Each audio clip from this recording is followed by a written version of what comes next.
1번입니다. 19세기 이 시기에는 19세기라는 단서가 일단 앞에 있습니다. 19세기는 세도정치 시기를 주로 언급할 때 사용을 하더라. 그래서 19세기라는 단서를 살펴볼 수 있는데 뒤에도 보면은 이게 무엇인지 나와 있습니다. 소수 가문들에게 권력이 집중되었다 라고 볼 수 있죠. 그래서 이 시기가 바로 뭐다? 특정 소수 가문들의 권력을 독점하는 세도정치의 시기다. 순조, 헌종, 철종 3대 60여 년간 쭉 지속됐었던 이 시기. 이 세도정치 시기에는요, 비변사의 권력 독점이 극심해지는 이런 모습으로 우리가 파악해 볼 수가 있겠단 말이에요. 그리고 대표적으로는요, 안동 김씨, 풍량조 씨 이런 세력들이 권력을 독점하는 시기이지요. 앞에 있는 경원희 씨와 경주 김씨는 이자겸, 김부식 이런 인물들 떠오르실 거예요. 고려 중기 문벌귀족 시기에 해당합니다. 한번 확인해 보자. 세도정치 시기 19세기다. 그래서 순조, 헌종, 철종 이 시기에 해당하고요. 이게 바로 이제 세도정치. 이 세도정치는요, 비변사 권력 집중이 극심해지는 시기이기도 하고요. 안동 김씨와 풍량조 씨, 이런 가문들이 중심이 됐는데 그 외에도 반남박씨 이런 세력도 같이 있으니까 챙겨 가시기 바랍니다. 그래서 권력 독점으로 인해서 매관매직, 그 다음에 수탈, 그로 인한 농민 봉기들이 극심해지는 혼란의 시기. 바로 19세기 세도정치 시기였었습니다. 다음 문제 보겠습니다. 어느 왕 때 2번이죠. 전국 시행된 대동법은 대동법에 대해서 이야기를 하고 있는데요. 전국 시행되었다라는 단서가 있습니다. 대동법은 광해군 때 처음 시행되었었죠. 일단 이 대동법이라는 게 뭔데요? 방납의 폐단, 문제점, 이 공납제도를 개선하고자 했었던 제도였었단 말이죠. 한번 보면서 얘기를 해보자. 경제편에 보시면은 이걸 봤었습니다. 공납제도의 개편이에요. 그게 뭐가 문제였는데 방납의 폐단으로 인해서 막 백배 뜯어먹고 하는 이런 일들이 빈번하게 쭉 이어졌었다. 이가 수미법을 제시했었는데 당시에는 실행되지 않고 이후 광해군 시기 때 처음 시행된 게 뭐다? 대동법이다라는 거죠. 대동법은 공납제도를 개편했었다. 그래요. 그리고 이후에 전국 시행되는데 전국 시행되는 거는 숙종 시기에 이게 전국적으로 확산되더라. 그러면 내용은 무엇인데요? 기존의 특산물을 쌀포 동전 이런 걸로 납부하고요. 그리고 쌀 같은 경우엔 1결당 12두를 납부하는 이런 전세제도로의 개편이었었다. 그죠? 그리고 당시에 특산물을 걷지 않으니까 이 특산물을 구해오는 공인이 등장하게 된다. 이렇게 우리가 봤었어요. 그리고 호별로 걷던 것을 이제 어떻게 해요?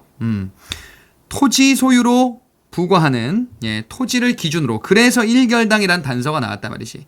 그치? 그리고 공인이 앞서 등장했었던 것처럼 그래서 이제 상공업이 발달하는 각각의 여러 가지의 변화를 일으키게 되더라. 광해군 시기 처음, 그 다음에 숙종 때 이렇게 확산된 바로 공납제도 개편이었었던 조선 후기 대표적인 수치제도 대동법이었었습니다.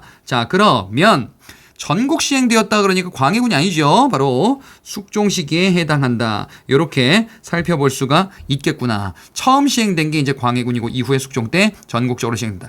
그러면 공납을 어떻게 부과하여 개편을 꾀하였느냐. 기존에 가호단위였었다가 이제 토지 소유를 기준으로 부과하게 되는 거죠. 그래서 기존에는 이랬다가 이렇게 바꾼 제도다라고 볼 수가 있겠어요. 결국 토산물을 쌀포, 동전 등으로 징수를 했었대요. 쌀포, 동전 등으로 징수했었다. 특산물을 걷던 것을 이런 걸로 납부하도록 하니까 이걸 구해오는 업자, 정부 물품 도매업자가 등장하게 되죠. 바로 이 사람이 공인이란 말이에요. 그래서 공인이 크게 성장하는 계기가 되었더라. 보부상이라는 이거는 이제 이순환 때 언급을 해드릴 건데 지방에서 활동하던 관어상인이다라고 볼 수 있습니다. 그리고 송상은 이는 조선 후기 개성을 중심으로 활동하는 상인인데 둘 다 이순환 때 볼 겁니다. 3번 보도록 하겠습니다. 이것을 개선하고자 군포 부담을 절반으로 감해준. 군포라는 단서가 나왔어요. 군포 부담을 어떻게 해요? 절반으로 감해줬대. 그러면은 이 군포 부담을 1년에 2필에서 한 필로 감해줬구나. 예, 군포 징수에 대한 개선이 필요했었다. 조선 후기에 또 다른 군역제도 개선이죠. 군역제도인데 이제 군포, 예, 군포 납부하는 반군 수포제로 조선 중기에 쭉 이어지다가 그런데도 이게 너무 많다 이거야 두 필이. 그래서 한 필로 납부하도록 했었던 이게 언제입니까? 영조 때 시행됐었던 바로 균역법이다. 이렇게 우리가 볼 수 있겠죠. 자, 절반으로 감해줘서 농민들의 부담을 줄여줬는데 그런데 정부 입장에서는 세수가 부족해지니까 이것을 보충하기 위한 여러 가지 제도를 시행하게 되죠. 어촌의 어염세, 선세, 그리고 토지세로서 결작세라는 것을 징수하죠. 1결당 2두다. 그래서 전세는 우리가 본 것처럼 대동법의 12두, 그리고 균역법 관련해서 결작세 2두, 그 다음에 전세제도 개편, 바로 이게 맨 위에 있는 영정법이란 말이에요. 인조시기 때 했었던 4두로 고정했었던 거 요거 얘기하는 거죠. 숫자도 기억을 하셔야 되겠단 말이지. 자, 그러면 다시 균역법으로 넘어와서 부족분을 보충하기 위해서 또 뭐가 있었냐? 부유층의 관직칭호를 부여했었던 선무군관포가 있죠. 그래서 부족한 재정을 관직을 팔아서 충당하기도 했었다라는 거예요. 자, 그러면 요 내용 문제를 한번 풀어보자 말이에요. 무엇을 감해줬냐? 군포부담인데, 자, 당시 그 이전에 있었던 행태들라고 하면은 반군 수포제로 인해서 자, 걷었었던 요런 제도인데 이게 두 필이었다. 그래서 줄여줬다라는 거죠. 자, 이게 바로 뭐다? 균역법이다라는 거예요. 자, 그리고 이 균역법은 1결당 얼마요? 2두의 전세를 부과하게 되죠. 자, 좀 아까 본 것처럼 4두는 전세제도를 개편했었던 영정법, 12두는 대동법, 그리고 2두가 바로 지금 여기 얘기 나오는 균역법이다. 자, 이렇게 나누어서 구분을 해주시길 바랍니다. 14번 보겠습니다. 조선 전기 남부지방에만 보급되었었던 이것이 전국 보급된대요. 기존에는 조선 전기에는요 남부지방에만 보급되었었대. 그랬다가 조선 후기에 이르러서 전국적으로 보급되었대요. 예, 뭐가요? 그지? 전국적으로 보급되었다. 자, 그럼 예. 그냥 이렇게 하죠. 예. 자, 전국적으로 보급되었다. 그러면은 뭘 얘기하냐? 바로 이양법을 얘기하는 거죠. 조선 후기에 전국 보급되면서 생산력의 큰 증대를 이야기했었던 이양법. 이거 다른 말로 뭐라 그래?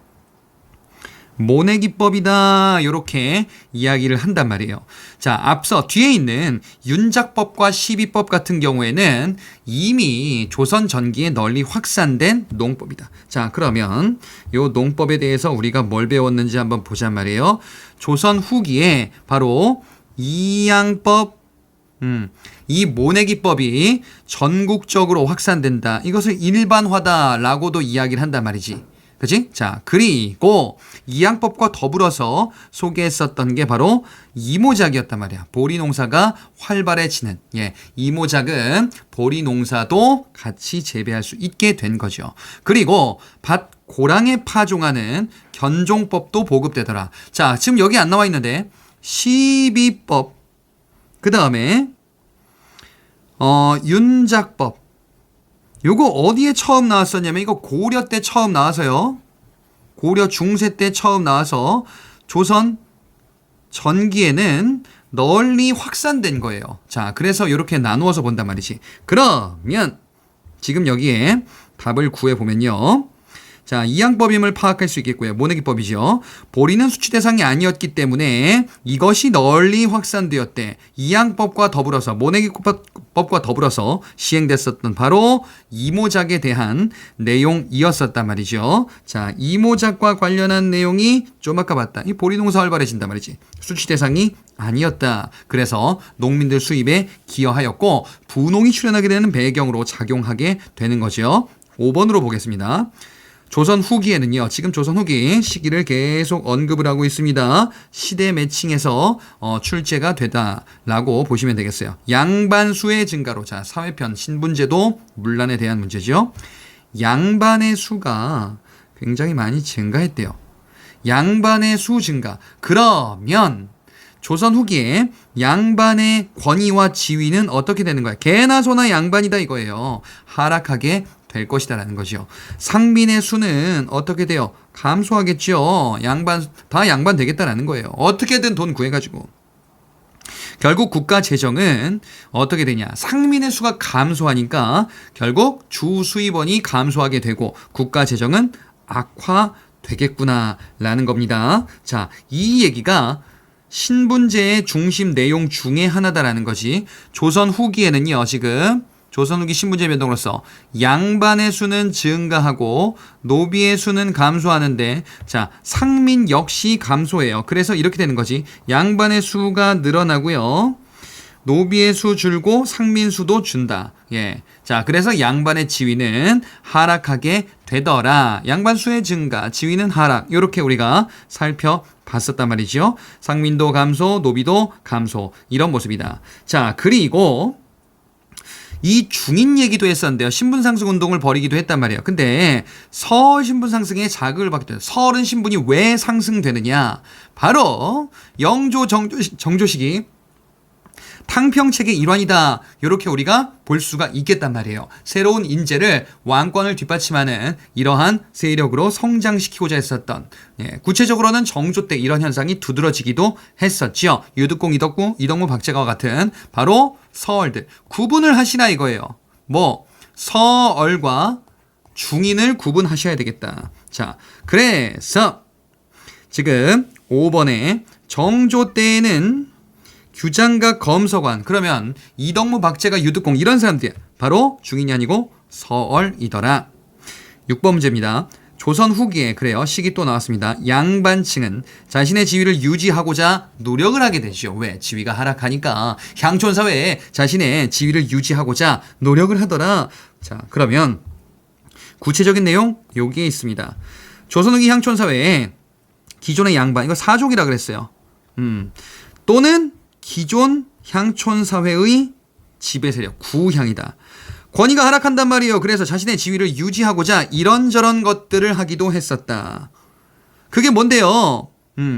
동약을 실시하면서 자신들의 향촌 사회 규약, 향약을 부분적으로나 보완하고자 했었던 모습. 그 다음에 사후 건립, 서원 짝퉁 같은 것이, 그리고 동족마을 건설하면서 자신의 지위를 기반을 유지해 나가고자 했다. 자, 새롭게 성장하는 세력, 바로 분홍층이죠. 돈 벌었다 이거예요. 새롭게 향촌 사회로 지배 세력으로 떠올랐었던 신향층. 이들은 관권과 결탁하면서 자신들의 지위를 상승시키게 됩니다. 자, 이 관권은 분홍의 후원을 받아 마찬가지로 조선 후기에 세력이 강해지게 된다. 이를 우리는 향전이다 라고 이야기를 했었어요. 이 얘기가 지금 6번에 나와 있구나. 자신의 지위를 유지하기 위해서 무엇을 했었냐? 바로 이제 동약이지요. 시사는 뭔데요? 시사는 조선 후기 중인들이 지위를 확보하고자 문학동호회 만든 거지. 중인편의 얘기가 나와 있어요. 시사를 조직했다 여기 있단 말이지. 그치? 예. 중인과 관련되어 있는 내용이구나 라는 거죠. 자, 그리고 향도는 이순환 때 볼 거거든요. 농민들의 불교 신앙 조직이에요.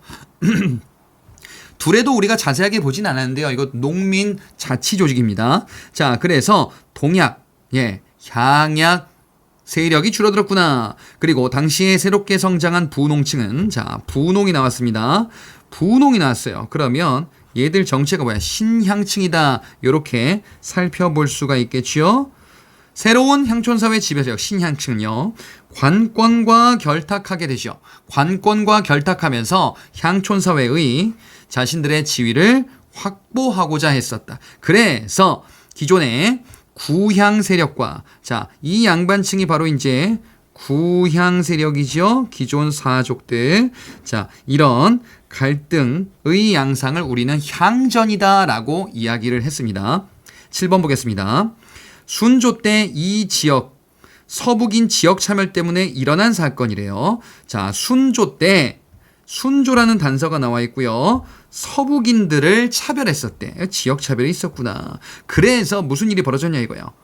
바로 평안도 지역 차별에 저항했었던 홍경래의 난이 있었죠. 자, 서북인이다라고도 하고, 그리고 평안도인데 관서 지방이다라고도 합니다. 서북, 관서, 평안도 다 같은 곳을 지칭한다 라고 보시면 되겠어요. 자, 조선 후기 농민 봉기가 확산되는데 특히나 19세기 세도 정치 시기와도 관련이 있더라. 순조 시기 때 있었다. 지역차별. 자, 이게 어디야? 평안도 일대죠. 이게 바로 홍경래의 난이구나.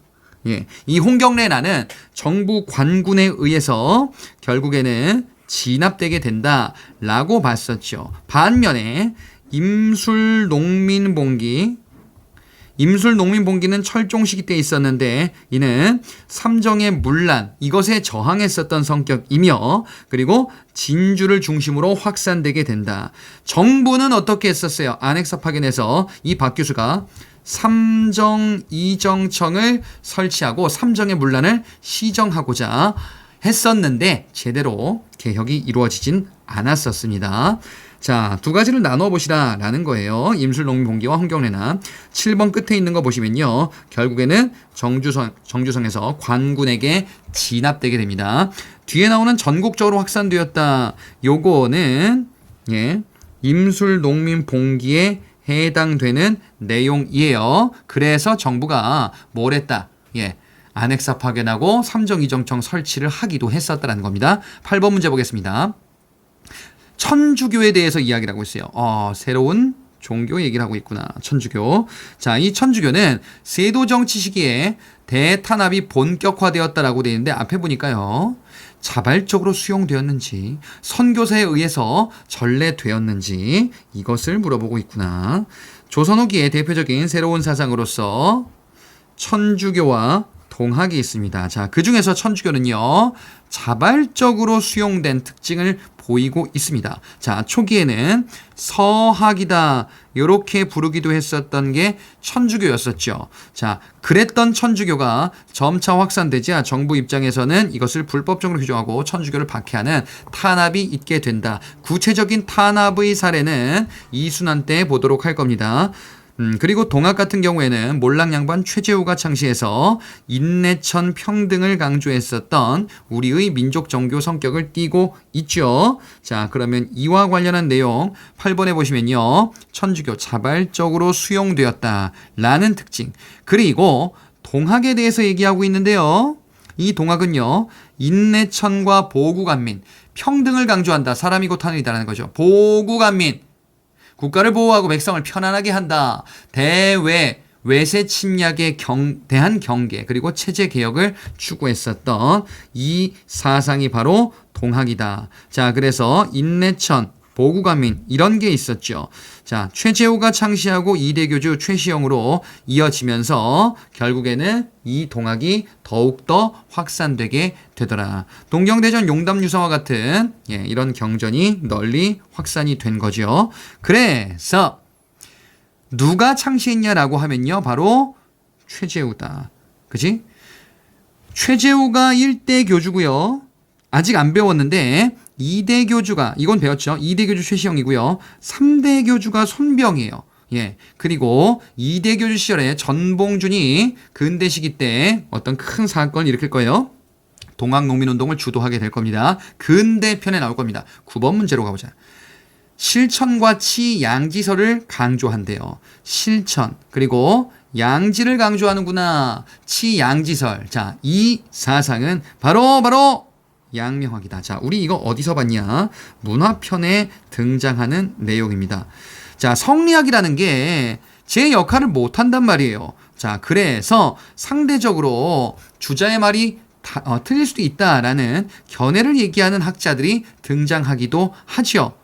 주류 세력인 노론 같은 경우는요. 서인 노론이 있었는데 자, 성리학을 절대화하고자 했었는데 노론 내부에서도 이건 좀 문제가 있는 거 아니냐라는 견해로 나뉘게 되더라. 자, 그래서 호론과 낭론 바로 호락 논쟁 누구의? 노론들의 논쟁이다. 이렇게 살펴봤죠. 자, 이 성리학 안에서 해결하는 게 아니라 새로운 사상을 통해서 조선사회의 정신적인 근간이 되는 사상을 새롭게 정비하자. 바로 양명학입니다. 양명학의 키워드가 여러 가지가 있습니다. 실천을 강조하는 거죠. 심증리, 치양지설, 지행합일 이런 주장을 하는 게 바로 양명학이더라. 자, 이 양명학은요. 바로 주로 소론들이 연구했었고요. 대표적인 인물 정제두가 있고요. 이 정제두는 강화학파를 형성하여 제자를 키워내더라. 자, 양명학에 대해서 이야기를 하고 있었구나라는 거야. 그리고 정제두라는 인물이 나왔지요. 학파는 강화학파다. 가만히 있자. 앞뒤에 있는 기호학파와 영남학파 어디서 본 것 같은데 기호학파는요. 율곡 이이의 학파입니다.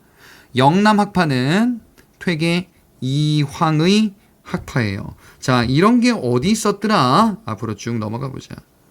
예, 너무 많이 갔다. 자, 근세 시기에 가보시면요. 여기에 있습니다. 이황의 학파. 이황의 학파는 영남학파다. 이렇게 봤었고, 이는 기호학파다. 이렇게 봤었어요. 예, 이기론과 관련한 내용에서 언급되는 내용이었었습니다. 자, 그래서 문화편 관련한 양명학의 내용을 간략히 살펴본 문제가 9번이었습니다. 10번 보겠습니다. 성리학적 세계관이 붕괴된 17세기 이후 조선 후기를 일반적으로 지칭할 때 17세기 이후다 이렇게 이야기하기도 해요. 윤휴와 박세당 등 윤휴와 박세당은 송시열과 대립했었던 인물이에요. 예. 이 사람들은 주로 비주류들에 해당합니다. 남인, 소론 이렇게 해당이 돼요. 자, 지금 제가 얘기하는 게 뭐냐면요. 이거 얘기하는 거죠. 성리학 상대화 얘기하는 거야. 그지? 자, 누가 있는데 윤휴와 박세당이 있단 말이지.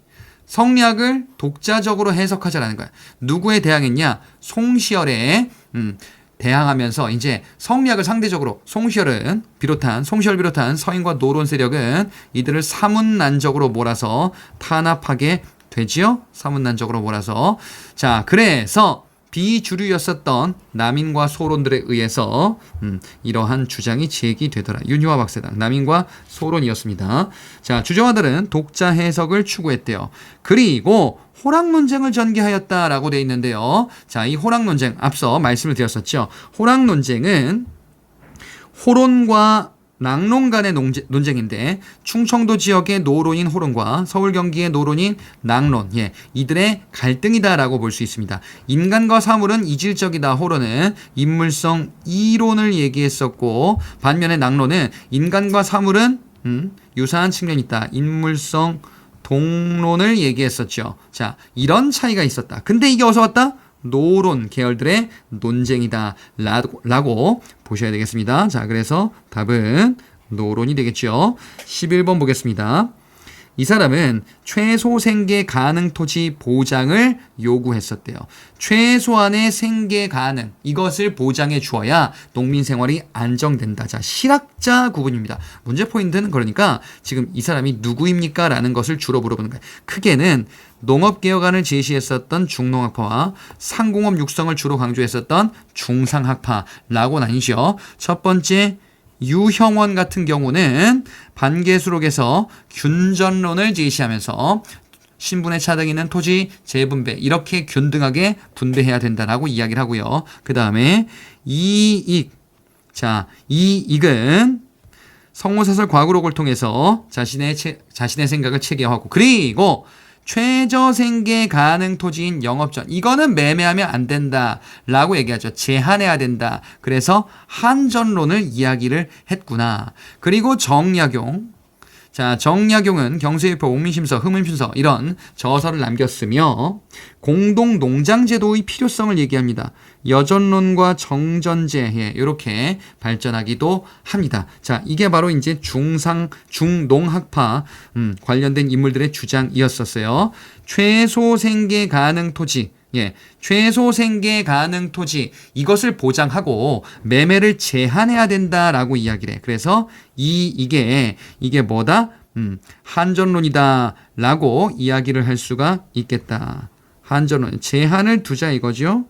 그리고 뒤에 보니까 이 사람은 이것을 통해서 토지의 공동소유, 공동경작을 주장했다. 공동농장제도 얘기하는 거네요.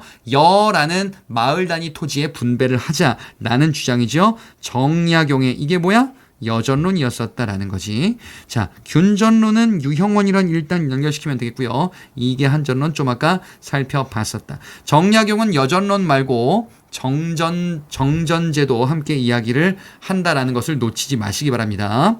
자, 그리고 중상학파에 대한 내용이 12번에 나와 있어요. 이 사람은 이것을 저술했대요.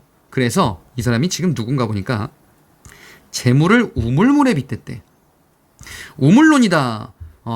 쓰면은 차고 아끼면 말라버린다. 중상학파 실학자들 중에 누구일까? 자, 유수원이 있어요. 이 유수원은 우서를 통해서 직업의 평등과 전문화를 강조를 했었다. 그 다음에 홍대용이 있었다.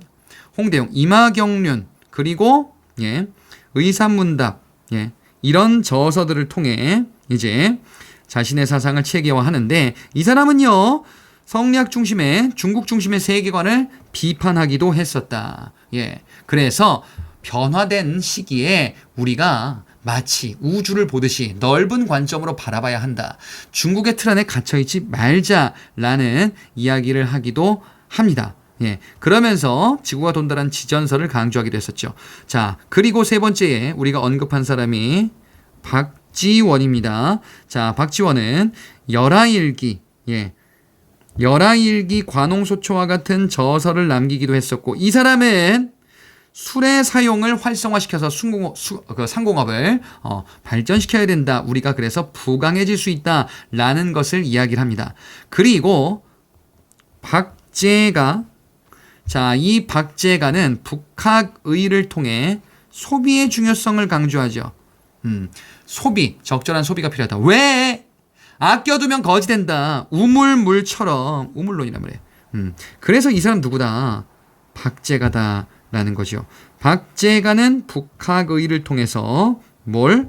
소비의 중요성 촉진을 강조했었던 중상학파 실학자입니다. 그리고 이 사람은요, 정조가 등용했었던 서얼 출신의 인물이기도 하다. 라는 거 기억하시고, 오답 정리해보자면요. 목민심서는 정약용의 저서입니다. 열하일기는 박지원의 저서예요. 그리고 의산문답은 홍대용의 저서입니다. 요렇게 나누어 본다. 그리고 12번 끝에 영업전 설정, 최소 생계 가능 토지 영업전 설정. 그러면 이 사람은 누구예요? 이기죠. 수레의 사용이다. 바로 박지원이다.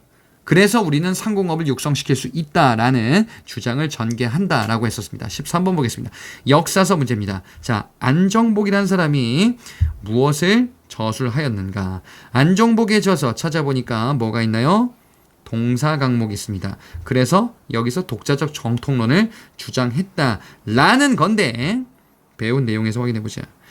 조선 후기에 역사학을 연구하는데 안정복에 동사 강목이 있어요. 강목체다. 그치? 강목체이자 통사의 성격을 띠고 있어요. 그리고 우리의 정통체계를 확립하는 독자적인 정통론을 강조했었던 인물입니다. 자, 이와 더불어서 우리가 봤었던 또 다른 인물 유득공이 있습니다. 유득공은 발해고를 통해서 발해사를 본격적으로 연구를 하고 통일신라 시기 때 발해와 같이 공존했었기 때문에 남북국이라는 용어를 처음으로 사용했었던 인물이기도 하다. 자, 그러면 지금 여기 문제에서는 누구를 물어봤나요? 안정복을 물어봤어요. 독자적 정통론을 강조했었다. 그리고 서얼 출신인데 발해고를 저수했대요. 남북국 용어를 처음 사용했대. 그러면 누군데요? 바로 유득공의 발해고를 의미하지요. 자, 나머지 인물들 저서에 대해서는 아직 배우지는 않았는데 미리 말씀드리자면은 한치유는 해동역사, 이근근 연려실기술, 이종희는 동사라는 역사서를 편찬하면서 실학의 관점에서 역사를 바라보고자 노력을 했었구나. 자, 이순환 때 이런 것들 좀 언급이 되겠죠. 자, 일단은 안정복과 유득공의 각각 동사 강목 그리고 발해고 이렇게 나누어서 보자. 다음으로 넘어가 보겠습니다. 자, 14번 문제입니다. 이번에는요. 객관식 문제죠? 보겠습니다. 밑줄 그은 이 법에 대한 설명으로 옳지 않은 것을 골라보자. 이 법이 여기 있는데 지금 보니까 첫 번째 줄에 이가 수미법을 시행하기로 청했었대. 그리고 유성룡도 미곡으로 거두기를 청했었대. 쌀로 걷는 게 아닌 또 다른 수취제도인가 봅니다. 그리고 이 법은요, 경기에서 시작되었대요. 자, 그럼 단서 다 나왔지. 자, 지금 여기 어디 있냐면요, 경제편 얘기와 관련이 있어요. 자, 바로 대동법이더라. 예, 대동법 내용에 해당되는 게 지금 여기에 담겨 있다라는 거죠. 자, 이해수미법, 그 다음에 유성룡도 개편안을 주장을 했었고 경기를 중심으로 시작됐다. 예, 이게 뭐다? 대동법이다. 경기를 중심으로 처음에 시행됐었던 거 광해군 때, 그리고 전국 시행된 거는 숙종 시기에 해당하죠. 자, 그러면 지금 이 법이 뭐다? 대동법이다 이거야. 대동법의 내용은 어떻게 정리했었죠? 쌀포 동전이 아니라, 예, 바로 그죠? 쌀포 동전으로 걷도록 하는 거지. 현물이 아니라, 예, 쌀 등으로 걷도록 한 거고요. 기존에 호단위, 예, 호세의 성격을 띠고 있었던 이 공납제도는 이제 토지 소유를 기준으로 1결당 쌀 12두를 납부하는 이러한 모습처럼 바뀌게 되는구나. 대동법을 골라보자. 1번. 공인이 나타나는 배경이 됐다. 이게 정답이네. 대동법, 특사물 안 걷는다. 그래서 특사물 구해와 라고 이제 부탁을 하는 거지. 2번. 토지를 소유하지 않은 농민을 수취 대상에서 제외하였다 라고 되어 있습니다. 자, 토지를 소유하지 않은 농민이래. 그지? 토지를 소유하지 않았다. 이 토지 소유를 기준으로 부과하는 거니까 소유하지 않은 농민. 그러면은 요것도 제외되겠죠. 그치? 예, 맞는 내용이야. 3번. 박납의 폐단을 해소하기 위해 실시하였다. 맞죠? 이것도 공납제도의 개편이 필요하다. 농민들이 너무 피해를 본다라는 거야. 4번. 세금 부족분 등을 결작 등으로 충당하게 하였다. 결작이란 단서가 있습니다. 자, 그러면 이건 뭐다라는 거예요? 결작세, 부족분, 세금의 부족분. 예, 바로 군포징수를 절감으로 감해줬었던 영조 시기 때 균역법에 해당합니다. 자, 그래서 영조 시기 때 균역법에 대한 내용이 소개되어 있습니다. 그치? 예. 반군수포제 현상, 이런 것이 그 기반 배경으로 작용하기도 했었고, 결작, 이거 말고 또 있는 게, 결작 말고, 예, 바로 선세, 어염세, 이런 거 있고요. 그리고 또, 선무, 군관포, 이런 것도 부족분을 보충하기 위한 제도의 성격이었었죠. 15번 보겠습니다. 다음에 설명하고 있는 농사법이 널리 보급됐던 시기래요. 남부지방에서 모두 뭘 해요? 모내기를 한대요. 모내기법을 하니까 이런저런 좋은 게 있다라는 겁니다. 예, 모내기가 널리 확산되겠지요. 성호사설이라는 거는 이게 성호사설이거든요. 예, 그래서 바로 조선 후기다라는 것을 파악할 수 있는 단서부터 찾으셔야 됩니다. 자, 그러면 이 농사법이래요. 모내기법이죠. 이양법. 옳지 않은 걸로 보자. 1번. 이모작이 널리 보급되면서 보리 재배가 확대되었다. 모내기법을 하면 이모작도 같이 성행하더라. 보리는 수취의 대상이 되지 않기도 했다라고 봤었죠. 2번. 분홍이 출현하고 광작이 성행, 농민의 계층 문화가 촉진되었다. 자, 사회 신분과 관련한 내용이기도 하다라는 것이.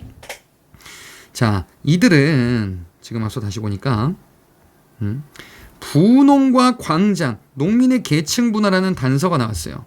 예, 농민들은 일부 부유해진다 이거야.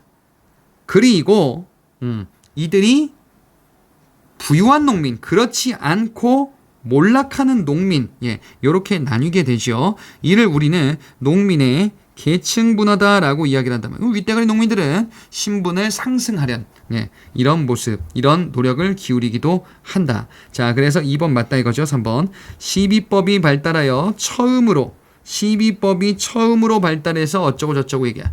예, 매년, 자, 시비법이 만약에 발달하지 않았다라고 한다면 1년 또는 묵혀두는, 수년간 묵혀두는 이것이 존재하죠. 휴경지가 존재하지. 자, 이 휴경지는 이 시점에는 대부분 사라지게 됩니다. 예, 조선 후기니까요. 자, 그러면 매년 같은 땅에 농사를 지을 수가, 예, 있게 되었다. 맞는데 처음으로가 틀렸다 이것이. 조선 후기에 해당하는 내용은 아니더라. 4번 고추, 담배, 고구마, 감자와 같은 외래 작물이 전래되었다. 경제편 얘기에서 우리가 이런 것들 봤어요. 그지? 외래 작물이다. 농민의 생산력 증대에 기여하기도 하는구나. 이게 바로 이제 부농 그리고 농민의 계층 분화다. 이렇게 소개하기도 했었습니다. 자, 그래서 4번도 맞다. 답은 3번이 되겠죠. 16번 보자. 다음 절 나타난 모습, 시기의 사회 현상으로 옳지 않은 것을 골라보자. 지금 보니까 양반을 만나도 절을 하지 않는데, 그러니까 그냥 양반들이 개똥이 됐구나. 양반의 지위가 하락했다라는 것을 볼 수 있어요. 반면에 이들의 수는 늘어나서 지위가 하락한 이런 모습으로 연결시키면 되겠죠. 자, 그리고 기타 등등. 다음 자료 모습, 이 자료 모습이 나타난 시기다. 자, 그러면 조선 후기로 퉁치고 가는 거야. 1번 화척과 양수척을 백정으로 그죠? 예, 이들을 백정으로 칭하기 시작하였다. 자, 백정을 이런 계층, 주로 도살업에 종사하는 계층이다라고 우리가 봤었어요. 자, 그러면 이거 어디냐면은 저 앞에 있습니다. 가보자. 예, 여행을 또 떠나보자 이거지. 백정으로 칭했었던 시기는 언제인가요? 자, 조선 후기 들어서 기존에 농민이었었던 백정이라는 칭호가 이들도 칭해지면서 농민들은 백정 칭호를 하지 않게 된다라는 거죠. 자, 그래서 지금 1번은 앞서 대단원이죠. 조선 전기에 해당합니다. 2번 향회가 수령의 부세 자문 기구로 점차 변하였다. 자, 향회가 수령의 부세 자문 기구래요. 그러면 수령의 권한이 강하구나라는 것을 우리가 알 수가 있어요. 수령의 권한이 강하다. 예, 관권 얘기하는 거죠. 그지? 이들이 그래서 지방행정의 실무들을 직접 장악하기도 하는 시기. 조선기. 이들은 예, 바로 부농의 후원을 받기도 했었다라는 거예요. 자, 그래서 2번 맞다. 3번 상민층이 납속과 공명첩을 이용하여 신분 상승을 꾀했다. 그래요. 그래서 어떻게 됐다. 결론은 양반의 수가 증가하였다라는 거거든요. 합법적인 방법으로 신분을 돈 주고 사는 납속책과 공명첩 이런 문서들이 무분별하게 발급이 되기도 하는구나. 3번 맞습니다. 조선후기. 4번 수령을 중심으로 하는 관권. 그래, 수령과 향리가 관권이다라는 거. 지방에 향리의 역할도 덩달아 커지는 거예요. 향리가 갑자기 독자 권한 갖는 게 아니라 이들이 뭐기 때문에 관권이기 때문에 그치? 이것도 맞네요. 답은 1번이죠. 17번 문제 보겠습니다.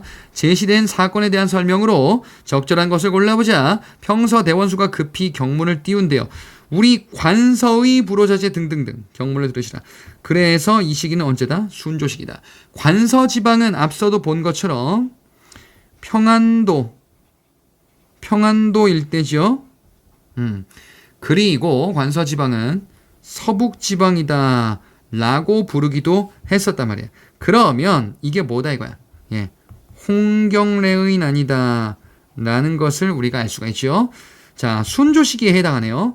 홍경래의 난 사건에 대해서 적절한 것을 골라보자. 1번 금사대에 대해서 반발했다. 금나라 사대 안 돼? 가만. 금나라는 고려시대 여진족의 나라인데 사대하지 말자. 그러니까 이들은 서경파예요. 금사대에 대해서 그지? 예, 반발하게. 반면에 개경파 같은 경우에는 금사대에 찬성했었죠. 묘청의 서경천도 운동에서 대립했었던 그 중에 하나 세력. 고려시대 중기시 이번에 논공행상에 불만을 품고 홍경래의 난을 일으켰나요? 논공행상. 반정이 성공을 거두고 이들에게 공을 나누어주는 과정. 여기에 불만을 가지고 있었던 이등공신의 감히 날 책봉해? 누구였지? 이괄의 난이었었죠. 자, 이괄의 난은 앞서 대단원에 나와 있는 내용이에요. 어디 있냐면은 바로 여기 있다. 인조반정, 이 반정, 그리고 나서 공신책봉에 불만을 가지고 있었던 이괄이 일으켰었던 난이고 이들이 당시 적국이었던 후금에 투항하기도 했었다. 3번에 농민의 호응으로 전국적으로 확산되었다. 전국적으로 확산되지 못한다 라는 거죠. 자, 그래서 전국적으로 확산된 건 임술농민봉기고 홍경래나는 관군에 의해서 진압되게 된다. 4번의 특정 지역차별이죠. 바로 이 지역이다 그 얘기야. 그래서 4번이 정답이 되겠습니다. 다음으로 넘어가 보자. 18번, 19번이 남아있습니다. 18번 문제입니다. 다음 같은 주장을 펼친 붕당에 대한 설명으로 옳은 것을 골라보자. 이렇게 되어 있습니다. 이 붕당이래요. 보니까 지금 어쩌고저쩌고 주자 얘기를 하고 있어요.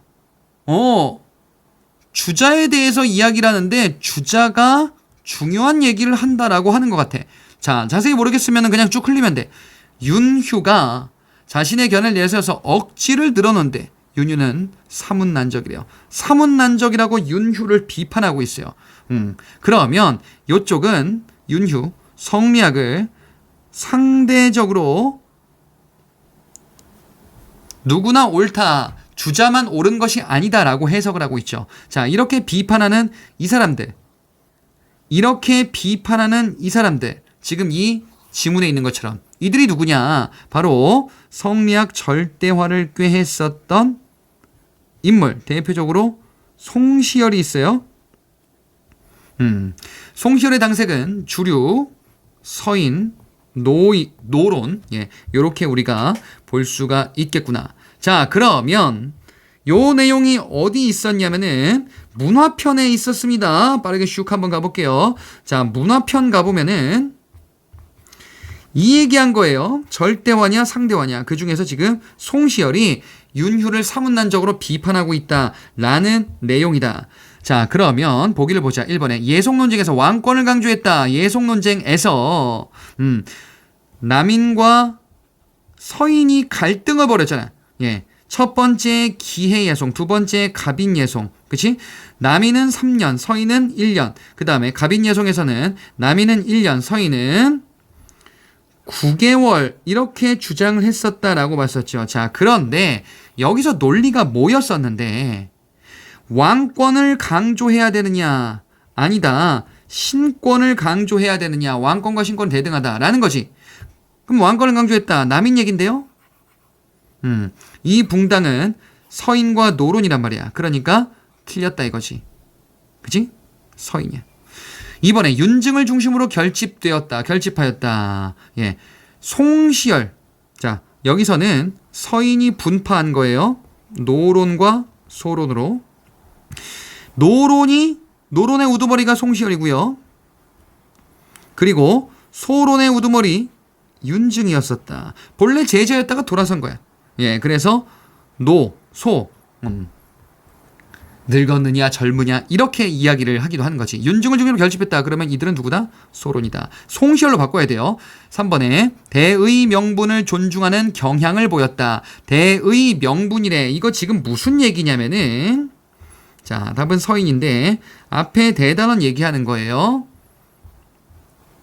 자, 명분을 강조했었던 게 뭐예요? 명분을 강조하면서 일으켰던 게 인조반정이었었다 이거지.